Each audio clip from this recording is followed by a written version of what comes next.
You have a clue of where we're going. We're continuing in the Gospel of Mark, chapter 9, verses 30 through 37. And here we start off with Jesus again foretelling his death and resurrection, and then we get into the statement about who's the greatest.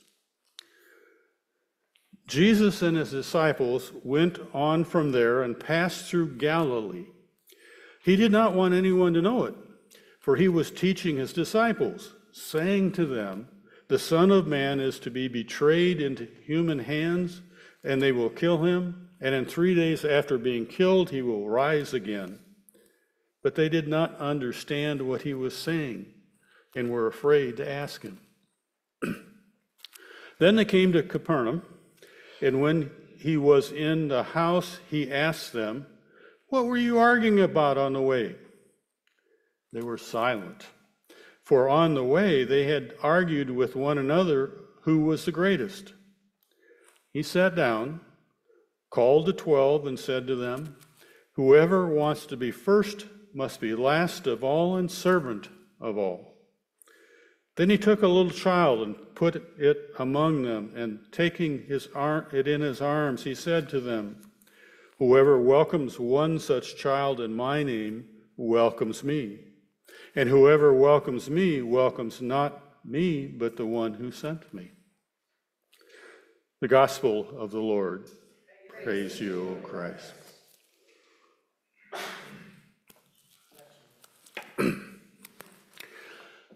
It can be a little bit confusing. Our lectionary text for today, our reading for today, is actually in two parts, or at least set in two different physical locations. The first segment takes place generally in Jesus' home territory of Galilee. He and his disciples are traveling around, but he did not want people to know he was there. He did not want to draw crowds and gather people. Why? Because he wanted time to do critical teaching with his disciples. As we heard last week in Mark 8, he continues here to predict his betrayal, death, and resurrection. And we are made aware that the disciples continue to misunderstand or not get the message. Here in this text is one of 3 times that Mark explicitly reports Jesus clearly stating to his disciples what awaits him in Jerusalem and about the costs of following him. Now, but in between, it's not all dead time. It's not all dry lectures from Jesus. Some important things happen, like Jesus has been transfigured on a mountain before Peter and James and John, appearing in dazzling white clothes and conversing with Moses and Elijah. Like Jesus has told his disciples that it was Elijah who returned in the form of John the Baptist, and that they, being the rulers, did to him whatever they pleased, referring to the beheading of John the Baptist, and then clearly implying that he himself is the one for whom the way was prepared. Like he also cast out a demon out of a boy that the disciples were unable to cast out of. Interestingly, demons seemed to know who he was, but he told them not to speak. Passing through the territory of Galilee, Jesus tries to escape notice while he continues teaching his disciples. In spite of all they have witnessed and heard from Jesus, they still do not seem to have a clue of what his ultimate mission is about. Sometimes I wonder what it would be like if the disciples had been better students and maybe focused their discussions on what Jesus' teachings meant. Would it have made a difference in the story? Sometimes I even tend to be critical of Jesus as a teacher. Why did his students not feel comfortable asking him questions, important questions about meaning and what he meant?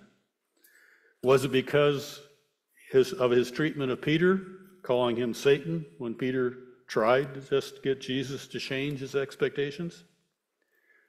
We know from our own experience in education, a key dimension of learning is to ask questions. But asking questions requires courage to risk embarrassment by revealing one's vulnerability in the presence of others. However, by not asking questions, we live a lie by giving the impression that we understand when we do not. That's dangerous. Unfortunately, the disciples fell into the trap of not asking. Parenthetically, maybe someday on the other side, I'll get to ask Jesus about his style of teaching and his philosophy of teaching. But for now, in the second location of our reading, Mark returns Jesus and the disciples to Capernaum, kind of like Jesus' second home, back to where, as Mark says, he began his teaching with authority. We are now in a house in Capernaum. Jesus sits down and calls the 12, asks them, "So fellows, I know you have been chatting with each other. What's on your minds?" Yes, the silence must have been deafening. They'd been called out. They had been arguing with one another over who among them was the greatest. The disciples, of course, are reluctant, embarrassed to say what's on their minds, but Jesus already knows. He knows that despite the witnessing Jesus' amazing activities, they gravitate to the possibility for power and recognition as a benefit of their proximity to him. One scholar poses the question, if they had chosen justice and anonymity or injustice and fame, if they had that as a choice, which would they choose? Let's make that more personal. Which would you choose? Justice and anonymity or injustice and fame? Keep in mind, you know the path of justice involves risk and uncertain rewards that make it complicated. We cannot deny the draw towards power and status is particularly obvious to us as contemporary people, as it was in Mark's time as well. We are drawn to and tend to want to recognize and honor those with power and status. We want to be in that category.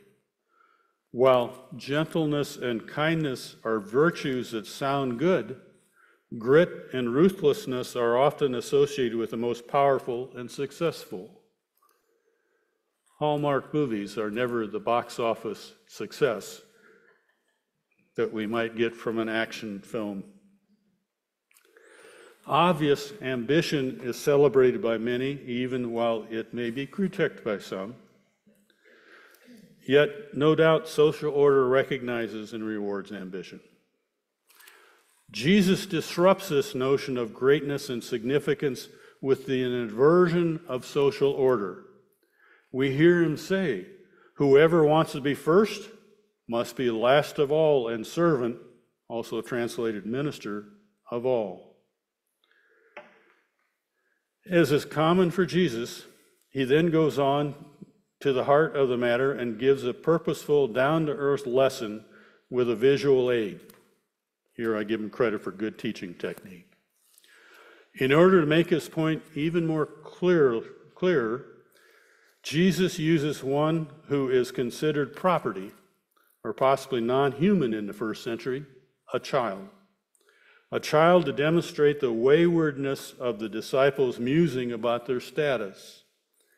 Jesus took a child in his embrace and said that whoever welcomes this child welcomes the one who sent him.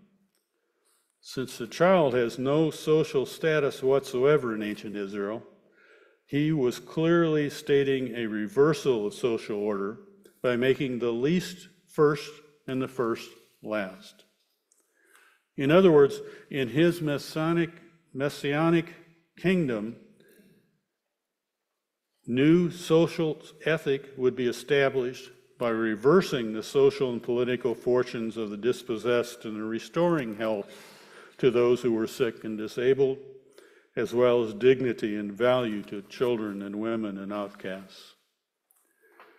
Now, I tend to think we're too quick to neutralize or sanitize what this powerful example of the child is and what the child represents. You, like I have, likely view this angelic little person sitting there in Jesus' lap.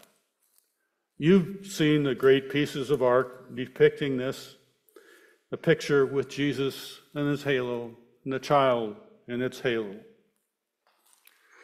Let's get real. Children in the ancient world, like children today, are needy, not often still, and not often particularly thankful. The me and mine of a 2-year-old is quite clear and, quite frankly, quite normal. Children mess things up, speak out of turn, and often have no social filter. In Jesus' story, even the disciples were kind of like children in the sense that they were dependent on the hospitality of others, and they frequently got the message wrong. In this demonstration, the treatment of children can help teach us what it means to be human and faithful. Before the children learn to be someone else, they are full and open selves. A social agenda for the community and its well-being necessarily begins with considering the treatment and development of those who are most vulnerable, like our children. Jesus' act of elevating the child to the center of his teaching about who would be the greatest in the kingdom should reverberate into our 20th century issues, just like he asked the disciples for in his day. Shifting a little bit, back when I used to do expert witness work, lawyers in courtrooms would often pose hypotheticals to try and make a point. You've seen this on legal shows on television, I'm sure. I'm going to pose a hypothetical that includes you. Hypothetically, if Jesus were here in Ohio today, if we were his disciples following him around central Ohio, would we not be overhearing, or he not be overhearing us talking among ourselves who ought to get rewarded, who ought to lead, particularly if Jesus is leaving, like he says? In fact, it would be hard for him not to hear the message and all the rhetoric around us in this political season. Now, perhaps he would stop, and we might stop with him in Springfield, Ohio. Perhaps he would sit down right there in the aisle of the Dollar General store just to enjoy the air conditioning. As we gather around and lean in to hear what he's going to say, he quietly says, "You realize, don't you, in my kingdom, whoever wants to be first must be least of all and servant of all."